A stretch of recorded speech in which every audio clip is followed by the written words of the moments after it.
Good morning guys. Mayroon naman tayong pasinti guys. Tanawa guys yung motor niya guys. Nilagyan na ng mga kawayan para lang makaabot sa shop natin. Kinalawang na yung chassis niya. So ito na naman yung ating trabahuin, ma-repair. So yan, tanggalin na natin yung mga kawayan para start na tayo. Mayroon akong bisita, mga classmate ko yan. Shout out Jupons. Yan. So tanggalin na natin yung mga kuan guys, mga nilagay nila na kawayan yun, para maumpisa na natin. So grabe, sobrang kinalawang na yung chassis nya. So shout out sa mga lahat ng may scooter, kahit anong scooter, pag lumampas na ng 5 years, tingnan nyo na yung chassis nyo, baka maputol na. So yan guys, nilagyan na natin ng mga bracket kasi inalign ko na yung kanyang chassis sa manubila at saka sa gulong niya sa front at saka sa likuran. So naka-align na yan guys. So bago natin yung putulin yung mga chassis na bulok, kailangan naka-align na lahat, plastado na, ready na para pagbalik natin, paggawa natin ng bagong chassis, hindi na tayo magpabalik-balik. So diretso na, final na yan na seating guys.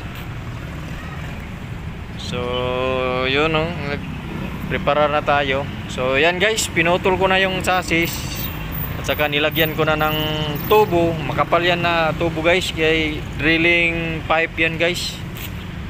Pagkatapos ng tubo, nilagyan ko na naman ng angular, 1/4 yung kapal. So sobrang tibay na to guys, hindi to madali masira, mabali, maputol.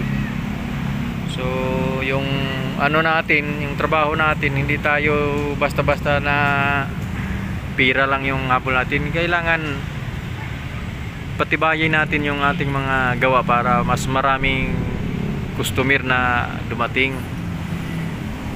Yan guys, yung schedule 40 yan guys, napakapal yan na tubo. So gikat ko yung mga tubo parang B para mag-bend siya guys, kasi hindi na yan ma-bend ng binder kasi sobrang laki na, matigas na. So yun, ginawa ko, gigrind ko na lang, cutting para ma-bend, para makuha yung angle niya sa pinutol natin na original niya na chassis. So ganyan lang. Shout out kay Ricky Tamsi, Armani, at saka lahat ng mga subscriber ko, mga kamag-anak ko dyan sa Maynila, dito sa Mindanao, Visayas, Luzon, at saka ibang bansa. Shout out sa inyong lahat. Hindi ko na kayo i-mention isa-isa kasi sobrang dami. So yan guys, pagkatapos natin gikat, so gi-full wheel na natin yung gikat natin, para kasi sinukat ko na yan, tama na yung angle nya, nakuha na natin yung kanyang angle. So full wheel na natin